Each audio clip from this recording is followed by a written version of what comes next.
Hello everyone, welcome to all of you. This is the second lecture of rest and motion chapter for class 9. Okay, so in this video we will learn about velocity.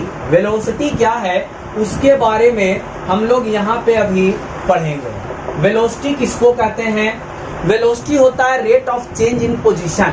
ठीक है ना, इसका definition हम लिख देते हैं the rate of change in position, the rate of change in position with respect to time, with respect to time. Rate में, rate का मतलब ही होता है टाइम के रिस्पेक्ट में, है ना. is called as velocity. किसी भी ऑब्जेक्ट का पोजीशन चेंज होने का रेट क्या है, मतलब पर यूनिट टाइम, हर एक सेकेंड में कोई ऑब्जेक्ट अगर मोशन कर रहा है, कोई भी ऑब्जेक्ट मोशन कर रहा है, तो हर एक सेकेंड में, है ना, कितना, किस तरह से, किस रेट से उसका पोजीशन चेंज हो रहा है, that is called as velocity. Velocity एक वेक्टर क्वांटिटी होता है. वेलोसिटी कैसा क्वांटिटी है? Vector quantity and independent of path.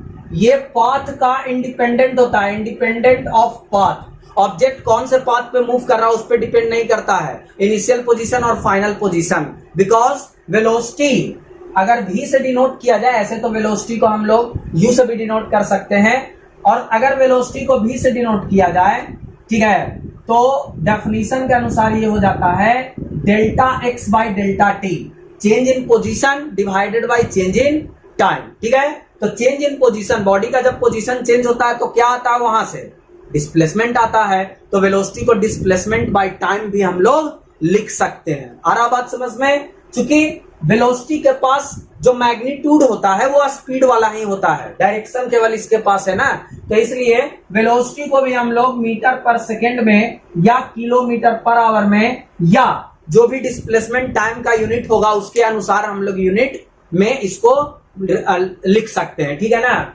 Measure किया जा सकता है. ऐसे वेलोसिटी को मीटर पर सेकेंड या किलोमीटर पर आवर में हम लोग क्या करते हैं, मीजर करते हैं. तो वेलोसिटी क्या होता है? Change, rate of change in position. किसी भी ऑब्जेक्ट का पोजीशन चेंज करने का क्या रेट है उसी को हम लोग वेलोसिटी कहते हैं. आ रहा बात समझ में? दूसरा यहां पर होता है average velocity. Average velocity, average velocity क्या होता है? तो एवरेज वेलोसिटी को हम लोग, है ना, दो तरीके से डिफाइन करते हैं. अगर, है ना, पर्टिकुलर डायरेक्शन में कोई ऑब्जेक्ट एक दिए हुए टाइम इंटरवल में मूव करता है, ठीक है, तो फिर एवरेज वेलोसिटी क्या होता है? Displacement per unit time, per unit time, है ना, जितना डिस्प्लेसमेंट हुआ डिवाइडेड बाय टाइम, वो हो जाता है आपका एवरेज वेलोसिटी. तो एवरेज वेलोसिटी को हम लोग लिख सकते हैं, average velocity is equal to displacement by time. क्योंकि वेलोसिटी जो है आपका पोजीशन पे डिपेंड करता है, इनिशियल एंड फाइनल पोजीशन पे. इनिशियल फाइनल पोजीशन से हम लोगों को डिस्प्लेसमेंट आएगा, तो एवरेज वेलोसिटी भी वैसे ही फाइंड होता है. दूसरा एवरेज वेलोसिटी, है ना, हम लोग फाइंड कर सकते हैं इनिशियल वेलोसिटी और फाइनल वेलोसिटी के एवरेज से भी. तो एवरेज वेलोसिटी को इस तरह से भी लिखा जा सकता है v plus u divided by time. Average velocity is also equal to average of initial velocity and final velocity. Initial velocity को जनरली u से डिनोट करते हैं और फाइनल वेलोसिटी को v से डिनोट किया जाता है. यहां पे लिख देते हैं, ये हो गया आपका फाइनल वेलोसिटी, फाइनल वेलोसिटी, और u हो जाता है आपका इनिशियल वेलोसिटी. u क्या हो जाएगा? इनिशियल वेलोसिटी हो जाता है. ठीक है ना, तो v plus u divided by 2, ये भी हमारा क्या होता है? एवरेज वेलोसिटी के इक्वल ही होता है. आ रहा बात समझ में? Average velocity s by T के बराबर भी है, average velocity v plus u by 2 के भी बराबर है. अगर इन दोनों को इक्वल कर दिया जाए, because both are same, both are equal to average velocity, इन दोनों को अगर हम लोग इक्वल कर देते हैं तो फिर यहां से क्या आ जाता है इक्वेशन, वो हम लोग देख लेते हैं. वो एक फार्मूला बन जाएगा. अगर एक्सीलरेशन ना भी दिया हुआ है क्वेश्चन में, है ना, तो हम लोग क्या करेंगे, इसका यूज कर सकते हैं. यहां से फार्मूला क्या हो जाएगा? s by T is equal to, ये दोनों इक्वेशन को मिला देंगे, s by T is equal to क्या हो जाएगा? v plus u divided by 2, यहां से क्या आ जाएगा, displacement is equal to v plus U divided by 2 into T. याद रखोगे क्योंकि s से हम लोग स्पीड को भी डिनोट करते थे, है ना, और डिस्प्लेसमेंट को भी s से, तो इसके ऊपर एरो दे देंगे ना तो पता चलते रहेगा कि ये डिस्प्लेसमेंट है, क्योंकि डिस्प्लेसमेंट कैसा क्वांटिटी है, वेक्टर क्वांटिटी है। तो एवरेज स्पीड के डेफिनेशन से हम लोगों को एक फार्मूला आ जाता है v plus U by 2 into T. ये हमारा फर्स्ट इक्वेशन, इसको कह सकते हो लीनियर मोशन का।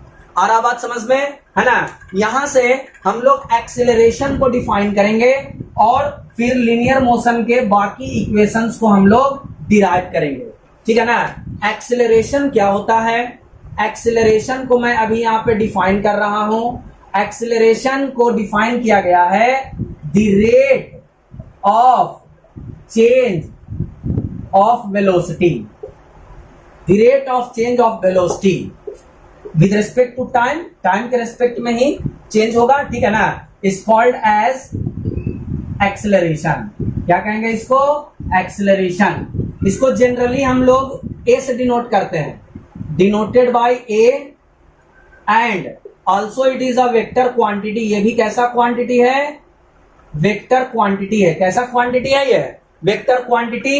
एंड मीजर्ड, इसको मीजर किया जाता है, measured in metre per second square. अगर वेलोसिटी किसी ऑब्जेक्ट का, है ना, एक दिए हुए मोशन में एक कोई ऑब्जेक्ट मोशन कर रहा है, उसमें किसी ऑब्जेक्ट का वेलोसिटी बढ़ रहा है, तो वेलोसिटी बढ़ रहा होगा तो एक्सेलरेशन होगा, ठीक है। और अगर वेलोसिटी उसका डिक्रीज हो रहा है, जैसे कोई कार मूव कर रहा है, ब्रेक लगाया तो वेलोसिटी कमेगा ना। तो जब वेलोसिटी डिक्रीज होता है तो डिक्रीज होने का जो रेट होगा, रेट ऑफ डिक्रीजिंग वेलोसिटी, ऐसा भी कहा जा सकता है, rate of decreasing velocity with respect to time is called as retardation या डी एक्सेलरेशन, जो कि निगेटिव में आता है। आ रहा बात समझ में, है ना। वेलोसिटी बढ़ रहा होगा, rate of increasing velocity is called as acceleration and rate of decreasing velocity is called as deceleration या उसको retardation कहा जाता है वो नेगेटिव में आता है। तो एक्सेलरेशन के डिफिनीशन से, है ना, हमारे पास एक इक्वेशन आ जाएगा, a इज इक्वल टू, है ना, rate of change in velocity divided by time. देखिए change in velocity, change in time, यहां से क्या आ जाएगा देख लो, चेंज इन वेलोसिटी। वेलोसिटी के चेंज को कैसे लिखेंगे, फाइनल वेलोसिटी, किसी का चेंज कैसे निकालते हैं, फाइनल माइनस इनिशियल, तो final velocity minus initial velocity divided bye final time minus initial time, ठीक है। यहां से देखो क्या आ जाएगा, ध्यान से, फाइनल वेलोसिटी को अभी बताएं v से डिनोट करते हैं और इनिशियल वेलोसिटी को u से डिनोट करते हैं। मान लो चेंज इन टाइम जो है वो t है, तो यहां से आ जाएगा, देख लीजिए, at is equal to v minus u, या हम लोग लिख सकते हैं v is equal to u plus at। Arrow sign दे रहे हैं हम लोग, वेक्टर क्वांटिटी है, इस वजह से एरो का साइन ना भी दोगे तब भी कोई दिक्कत नहीं है, है ना। तो देखिए ये हो गया आपका सेकेंड इक्वेशन, ठीक है। फर्स्ट इक्वेशन हमने यहाँ पे प्रूफ किया था, डिराइव किया था, s is equal to v plus U by 2 into T, और सेकेंड इक्वेशन आ गया v is equal to U plus at, ये t है ना। ये हो गया एक्सेलरेशन के साथ का फार्मूला। आ रहा बात समझ में। तो एक्सेलरेशन क्या हो गया, rate of change in velocity of an object with respect to time, time के रिस्पेक्ट में जो वेलोसिटी चेंज हो रहा है ना, जैसे हम लोग साइकिल चलाते हैं या कहीं जाते हैं तो कांस्टेंट वेलोसिटी तो हमेशा मूव करते नहीं है, क्या सेम वेलोसिटी से मूव करते रहते हैं, नहीं, वेलोसिटी बदलते हैं। तो किस रेट से वेलोसिटी को चेंज किया जा रहा है ना, पर यूनिट टाइम कितना वेलोसिटी बदल रहा है, उसी को एक्सेलरेशन कह रहे हैं। अगर वेलोसिटी बढ़ता है तो फिर वो एक्सेलरेशन, और अगर वेलोसिटी डिक्रीज होता है तो फिर वो डी एक्सेलरेशन या उसको रिटार्डेशन कहते हैं, ठीक है। मैं यहाँ पर बाकी इक्वेशंस को भी डिराइव कर देता हूं, इसको इरेज करके, ठीक है ना। एक्सेलरेशन क्या होता है ये हम लोग समझ गए, डी एक्सेलरेशन क्या होता है ये भी समझ गए, वेलोसिटी क्या होता है, एवरेज वेलोसिटी क्या होता है। यहां पर देखिए ये है फर्स्ट इक्वेशन, ये है सेकेंड इक्वेशन। क्या करेंगे कि इस सेकेंड इक्वेशन से v का वैल्यू इसमें पुट कर देंगे, तो क्या आ जाएगा देख लो, s इज इक्वल टू, है ना, v के जगह पर u प्लस एटी रख दो, u प्लस एटी, और प्लस में u एक पहले से है, डिवाइडेड बाई 2 इंटू टी, ठीक है।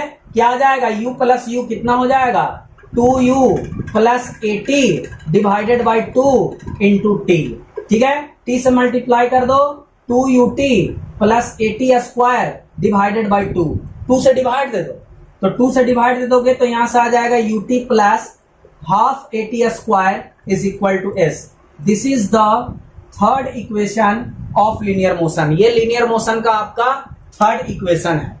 क्या किया गया, v के जगह पे हमने यहां पर v का वैल्यू पुट कर दिया, u प्लस 80, u को ऐड कर दिए, t से मल्टीप्लाई कर दिए और 2 से डिवाइड कर दिए। ठीक है, तो पहला फार्मूला ये, सेकेंड ये, थर्ड ये।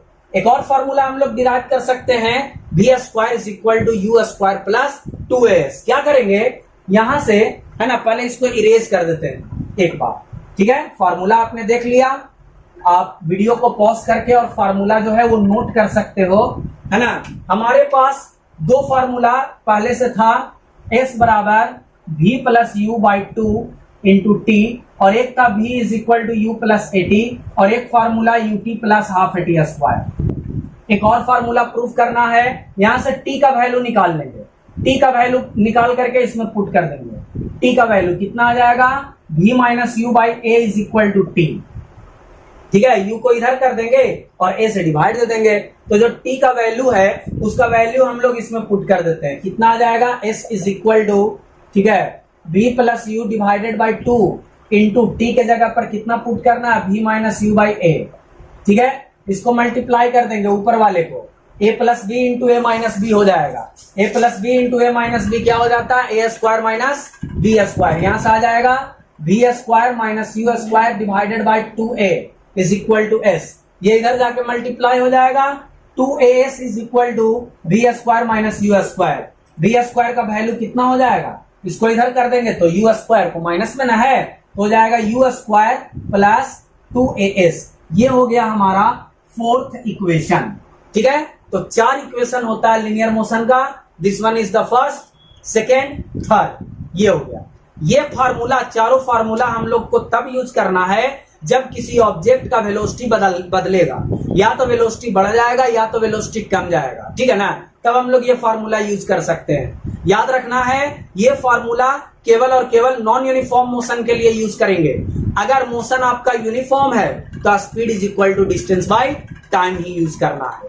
आ रहा बात समझ में, यूनिफॉर्म मोशन के लिए यानी कि स्पीड जब नहीं चेंज हो रहा होगा तो speed is equal to distance by time, और नॉन यूनिफॉर्म मोशन यानी कि वेलोसिटी बदल रहा है, स्पीड चेंज हो रहा है, तो फिर हम लोग ये फार्मूला यूज कर सकते हैं। ओके, आगे हम लोग इससे रिलेटेड कुछ क्वेश्चंस जो है वो देख लेते हैं कि किस तरह से क्वेश्चन सॉल्व किया जाता है नॉन यूनिफॉर्म मोशन से रिलेटेड। ओके, यहाँ पर हम लोग अभी कुछ क्वेश्चंस सोल्व करेंगे जो नॉन यूनिफॉर्म मोशन पे बेस्ड होगा।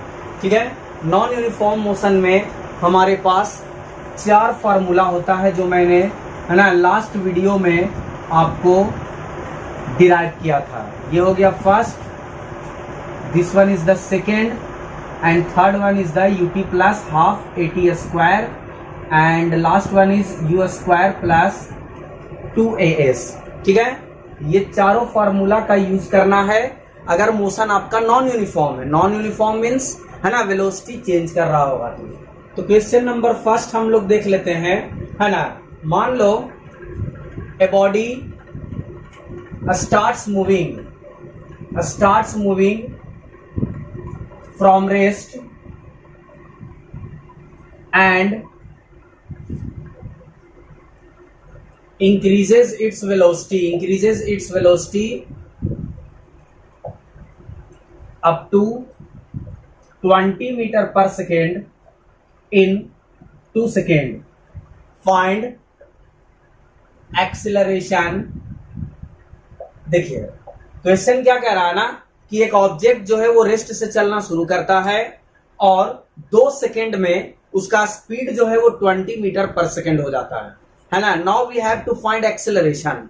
सो फर्स्ट ऑफ ऑल, है ना, we will write the given data. Data क्या दिया हुआ है क्वेश्चन में, सबसे पहले उसको हमें लिखना होता है। तो दिया हुआ है कि ऑब्जेक्ट जो है वो रेस्ट से चलना शुरू किया है। Whenever a body starts from rest, initial velocity is equal to 0। जब कोई ऑब्जेक्ट रेस्ट से चलना शुरू करेगा तो इनिशियल वेलोसिटी 0 ले लेना होता है। और अगर ऑब्जेक्ट मूव करते हुए रेस्ट में आ जाए, है ना, रुक जाए, स्टॉप कर जाए, तो फिर फाइनल वेलोसिटी 0 लेना है। आ रहा बात समझ में? एक दिए हुए टाइम इंटरवल में बॉडी मूव करते हुए रुक जाता है तो फाइनल वेलोसिटी 0। यहां पर इनिशियल वेलोसिटी 0, ठीक है। कितना वेलोसिटी हो गया था उसको 2 सेकेंड में? 20 मीटर पर सेकेंड। तो 20 मीटर पर सेकेंड। टाइम कितना लगा? 2 seconds. What we have to find? Acceleration. तो सर कैसे बनाना है? चारों फार्मूला में से कौन सा फार्मूला यूज करना है?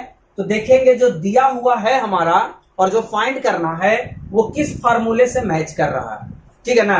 देख लीजिए, इसमें u है, हमारे पास भी है, v है, हमारे पास भी है, t है, हमारे पास भी है, s है इसमें, है ना। लेकिन हमें a निकालना है तो इसका यूज अभी नहीं कर सकते हैं, ठीक है ना। अब हम लोग इस फार्मूले में देखते हैं, v है हमारे पास, u भी है हमारे पास, a तो हमको फाइंड करना है और t भी है। तो इस फार्मूले का हम लोग यूज कर सकते हैं। तो हम लोग यहाँ पे लिखेंगे v is equal to u plus 80, ठीक है। Final velocity 20, initial velocity 0, acceleration we have to find and what is time? 2 second. So here we have 20 divided by 2 is equal to a। ये 0 है तो यहां से a कितना आ जाएगा? 10 metre per second square answer. This is the SI unit of acceleration, metre per second square, ठीक है। मान लो कि इसी क्वेश्चन में हमें लिखा हुआ रहता आल्सो फाइंड डिस्टेंस। ये भी कहा गया है कि डिस्टेंस कितना कवर किया गया उसके द्वारा वो हमें फाइंड करना है, या डिस्प्लेसमेंट जो भी है, ठीक है ना। तो देख लो, कोई भी फार्मूला हम लोग यूज कर सकते हैं। इसके बाद अब हम लोग ये भी यूज कर सकते हैं, है ना। ये आपका थर्ड फार्मूला और फोर्थ फार्मूला भी यूज कर सकते हैं। तो हम लोग ये वाला फार्मूला यूज कर लेते हैं, S is equal to v plus u by 2 into T, है ना। v कितना? Final velocity 20, initial velocity 0 divided by 2 into time कितना है? टाइम हमारे पास 2 है, 2 से 2 कैंसिल, डिस्टेंस कितना हो जाएगा? 20 मीटर आंसर, ठीक है। तो अकॉर्डिंग टू क्वेश्चन को पढ़ना है, डेटा लिखना है, गिवन क्या क्या दिया हुआ है, उसके बाद हमें मिलाना है कौन से फार्मूला में, है ना, वो सेट हो रहा, उसी फार्मूला का यूज करके और क्वेश्चन को क्या करना है? सोल्व कर देना है। आ रहा बात समझ में? ठीक है ना। अब हम लोग एक किसी और क्वेश्चन को देख लेते हैं, है ना। जैसे यहाँ पे हमने दिया था ए body starts moving from rest. इसी क्वेश्चन में हम लोग क्या करते हैं? लिख लेते हैं ए body starts moving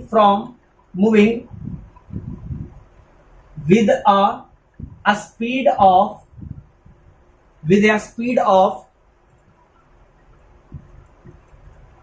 20 meter per second and stops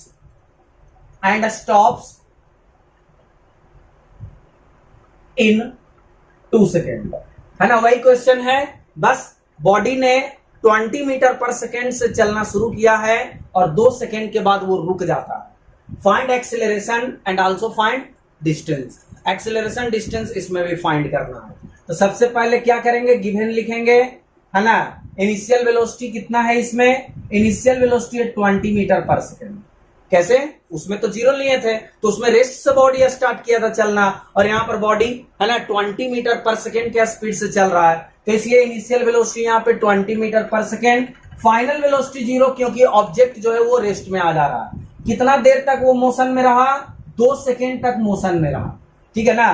find क्या करना? एक्सेलरेशन फाइंड करना है, डिस्टेंस फाइंड करना है, ठीक है। फिर से हम लोग वही फार्मूला यूज कर लेंगे, है ना। इस बार v is equal to u plus 80 से एक्सेलरेशन फाइंड कर लो। Final velocity 0 is equal to initial velocity 20 plus a into 2। ये 20 इधर आकर के हो जाएगा -20 is equal to 2 into a। ये कैंसिल हो जाएगा 10 टाइम्स, तो a is equal to -10 metre per second square. Minus क्यों आया? एक्सेलरेशन यहाँ पे माइनस में क्यों आया है ना? क्योंकि वेलोसिटी डिक्रीज हो रहा। मैंने बताया था लास्ट वीडियो में कि जब वेलोसिटी बढ़ेगा तो एक्सेलरेशन, और जब वेलोसिटी डिक्रीज होगा, कमेगा, ठीक है, तो रिटार्डेशन, जो कि निगेटिव में आता है, तो माइनस में आ गया इसी वजह से, ठीक है। हम लोग डिस्प्लेसमेंट फाइंड कर लेते हैं। ये फार्मूला या ये फार्मूला कोई भी यूज कर सकते हो आप। v plus u by 2 into T, ठीक है ना। फाइनल वेलोसिटी 0, इनिशियल वेलोसिटी कितना है 20 डिवाइडेड बाय 2 इंटू 2, तो 2 से 2 कैंसिल, ये आ गया हमारे पास 20 मीटर आंसर। ओके, तो अब हम लोग थर्ड क्वेश्चन देख लेते हैं कि क्वेश्चन कैसे सोल्व करना है। यहाँ पे क्वेश्चन है a car moving with constant velocity of 20 metre per second applies brakes after 5 second. एक कार है जो 25 मीटर पर सेकेंड के कांस्टेंट वेलोसिटी से मूव कर रहा है, यानी वेलोसिटी उसका चेंज नहीं हो रहा है, और 5 सेकेंड के बाद, ठीक है ना, 5 सेकेंड के बाद उसने ब्रेक अप्लाई किया। कार में जो ड्राइवर है उसने 5 सेकेंड के बाद ब्रेक अप्लाई किया जब से वो मूव करना शुरू किया था, and comes to rest in 0.2 second, है ना। ब्रेक अप्लाई करने के 0.2 सेकेंड के बाद जो है वो कार रेस्ट में आ गया। Find total distance covered by the car. तो हम लोगों को यहाँ पे फाइंड करना है कि टोटल डिस्टेंस कार के द्वारा कवर कितना किया जाएगा।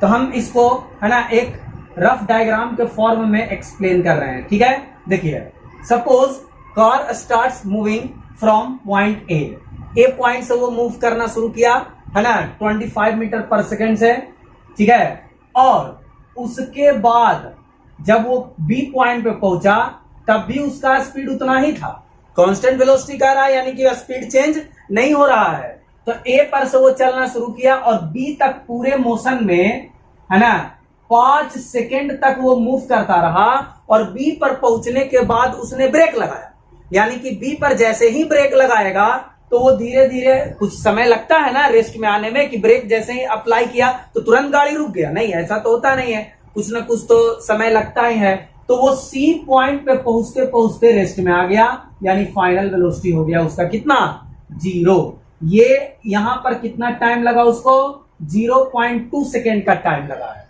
0.2 सेकेंड, जैसा कि क्वेश्चन में कहा गया है। अब हमको फाइंड करना टोटल डिस्टेंस ए से सी तक कितना कवर किया गया है बॉडी के द्वारा।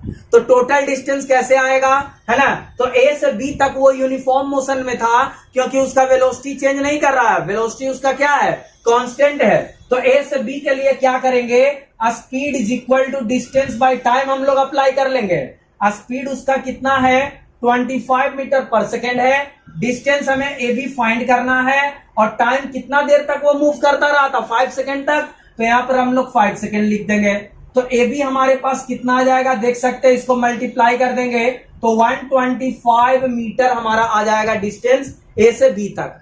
बी पर पहुंचने के बाद उसने ब्रेक लगाया, यानी कि बी के बाद उसका मोशन नॉन यूनिफॉर्म है। यहां पे हमारा मोशन यूनिफॉर्म था, तो speed is equal to distance by time apply किए। नॉन यूनिफॉर्म मोशन के लिए हम लोगों को कौन सा फॉर्मूला यूज करना होता है, एक्सेलरेशन का फॉर्मूला।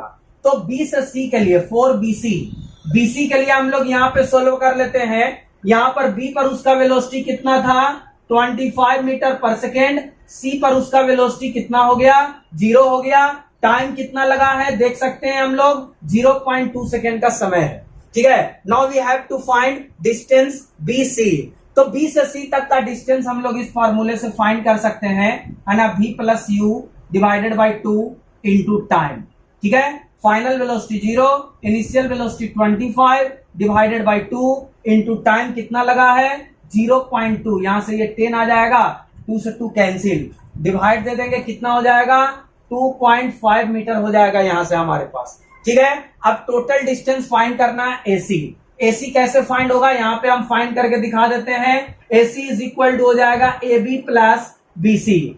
ए बी हमारे पास आया हुआ है 125 प्लस बीसी हमारे पास कितना आया है देख लो, बीसी आया है 2.5, तो इसको ऐड कर दोगे तो आंसर आ जाएगा 127.5 मीटर। इट मींस कार के द्वारा टोटल डिस्टेंस कितना कवर किया गया 127.5 मीटर, ठीक है। ओके, तो हम लोग अब क्वेश्चन नंबर 4 देख लेते हैं, है ना। इस क्वेश्चन में कहा जा रहा है कि a body is dropped from a height of 2 metre. एक बॉडी को 2 मीटर के हाइट से ड्रॉप किया गया है। यहाँ पे हम मान लेते हैं कि ये इसका हाइट जो है वो 2 मीटर दिया गया है, और यहां पर से एक बॉडी को ड्रॉप किया गया। जब हाइट से किसी भी ऑब्जेक्ट को ड्रॉप या रिलीज करने का केस होता है तो इनिशियल वेलोसिटी हो जाता है कितना 0, ठीक है। It penetrates into the sand on ground through a distance of 10 centimetre. है ना, नीचे जमीन पे मान लो कि सैंड है, ठीक है ना, बॉल जब नीचे गिरता है, ऑब्जेक्ट जब नीचे गिर रहा बॉडी, ठीक है, तो वो 10 सेंटीमीटर इस तरह से पेनेट्रेट करता, पेनेट्रेट मतलब धस जाता है ना। सैंड में अगर कोई ऑब्जेक्ट को गिराया जाए तो वो धसेगा ना, उसी को पेनेट्रेट करना कहते हैं, ठीक है। तो कितना सेंटीमीटर वो पेनेट्रेट कर रहा है, 10 सेंटीमीटर वो पेनेट्रेट कर रहा है। आ रहा बात समझ में। इस क्वेश्चन में भी दो तरह का मोशन है, ऊपर से फ्री फॉल का केस है, ठीक है। यहां पर जब बॉडी आएगा, ठीक है, इनिशियल वेलोसिटी 0, जब ये वाला बॉडी यहां पे पहुंचेगा तो जितना वेलोसिटी से वो ग्राउंड को यानी सैंड को स्ट्राइक करेगा, वो वेलोसिटी यहां से यहां तक के मोशन के लिए हो जाएगा, है ना, फाइनल वेलोसिटी। इसमें भी हम लोग इस तरह से इंडिकेट कर देते हैं ए बी, और उसके बाद यहां से यहां ये पॉइंट जो है वो सी है। समझ में आ रहा बात, ठीक है ना। सैंड के अंदर जब वो पेनेट्रेट किया, सी पॉइंट तक पेनेट्रेट किया, तो ए से बी तक का अलग मोशन है और बी से सी तक का अलग मोशन है, ठीक है ना। तो पहले ए से बी के लिए हम लोग देख लेते हैं। 4AB, ए से बी के लिए इनिशियल वेलोसिटी है 0, ठीक है। हाइट कितना है 2 मीटर, यानी कि डिस्टेंस कवर किया गया ऑब्जेक्ट के द्वारा। फाइनल वेलोसिटी फाइंड करना है। एक्सेलरेशन, इस तरह के केस में एक्सेलरेशन हो जाता है g के बराबर, है ना, acceleration due to earth gravity, that is 9.8 metre per second square. As the value of g is not provided in the question, so we will take 9.8। अगर इसका वैल्यू दिया हुआ रहता 10 तो 10 लेते, नहीं दिया हुआ है तो 9.8 लेके ही बनाएंगे। आ रहा बात समझ में, ठीक है ना। तो यहाँ पे हम लोग क्वेश्चन कौन सा फॉर्मूला यूज करेंगे, बी पर का वेलोसिटी फाइंड कर लेते हैं पहले, ठीक है ना। V square is equal to u square plus 2s। Actually इस क्वेश्चन में हम लोगों को फाइंड करना है what is the retardation of the body in the sand. Sand के अंदर जब ऑब्जेक्ट जाएगा तो रुकेगा कि नहीं रुकेगा, तो रिटार्ड करेगा, उसका वेलोसिटी कम रहा है, तो वेलोसिटी जो डिक्रीज हो रहा है ना, उसका रेट ऑफ डिक्रीज क्या है, यानी रिटार्डेशन डी एक्सेलरेशन क्या है, वो फाइंड करना है। तो करेंगे हम लोग क्या कि पहले ए से बी तक का फाइनल वेलोसिटी निकाल लेंगे और फिर बी और सी के मोशन के लिए वो फाइनल वेलोसिटी क्या हो जाएगा, इनिशियल वेलोसिटी हो जाएगा। आ रहा बात समझ में। तो वहां से फिर हम लोग रिटार्डेशन फाइंड कर लेंगे। तो पहले ए से बी मोशन के लिए हमने सारा डेटा लिखा, ठीक है। फाइनल वेलोसिटी निकालना है, इनिशियल वेलोसिटी 0 प्लस 2 इंटू ए का वैल्यू हम लोग 9.8 रख देते हैं, या ए का वैल्यू जी भी रहने दोगे तो कोई दिक्कत नहीं है, लास्ट में उसका वैल्यू जो रहेगा वो पुट कर देंगे, या पुट कर दो 9.8 इंटू हाइट कितना है 2 मीटर, ठीक है। तो v इज इक्वल टू हो जाएगा अंडर रूट 2 इंटू 9.8 इंटू 2, तो ये 2 दो बार है तो ये बाहर निकल जाएगा, अंदर में बच जाएगा 9.8 मीटर पर सेकेंड, ठीक है ना। ये हो गया फाइनल वेलोसिटी ए से बी के लिए। अब यही फाइनल वेलोसिटी बी से सी के लिए क्या हो जाएगा, इनिशियल वेलोसिटी हो जाएगा। तो यहां पे सोल्व कर लेते हैं 4BC, ठीक है। फाइनल वेलोसिटी यहां पे 0, बॉडी सी पॉइंट पे जाकर रुक न जाएगा सैंड में पेनेट्रेट करने के बाद, और डिस्टेंस कितना कवर किया है 10/100, यानी कि 1/10 मीटर। सेंटीमीटर में था तो मीटर में कन्वर्ट कर लिया गया, ठीक है ना। और कितना वेलोसिटी से वो आया है 2 under root 9.8 metre per second के वेलोसिटी से आया है ना। एक्सीलरेशन रिटार्डेशन निकालना है, फिर से वही फार्मूला यूज कर लेंगे, v square is equal to u square plus 2as, ठीक है। इस बार फाइनल वेलोसिटी 0, इनिशियल वेलोसिटी इसका स्क्वायर यू स्क्वायर है, ठीक है ना। तो इसका स्क्वायर करेंगे तो कितना हो जाएगा 4 इंटू 9.8, 4 इंटू 9.8 प्लस 2 इंटू ए इंटू 1/10, ए हमको फाइंड करना है ना, ठीक है। आगे देख लेते हैं, इसको इधर कर देंगे, माइनस 4 इंटू 9.8, ये हो जाएगा 10 इज इक्वल टू 2 इंटू ए 1/10, 0 से 0 हो जाएगा कैंसिल, ये 2 बार में कैंसिल, इसको मल्टीप्लाई कर दोगे तो यहां से ए का वैल्यू कितना आ जाएगा देख सकते हो, minus 196 metre per second square. Thanks for watching. Like and subscribe for more videos.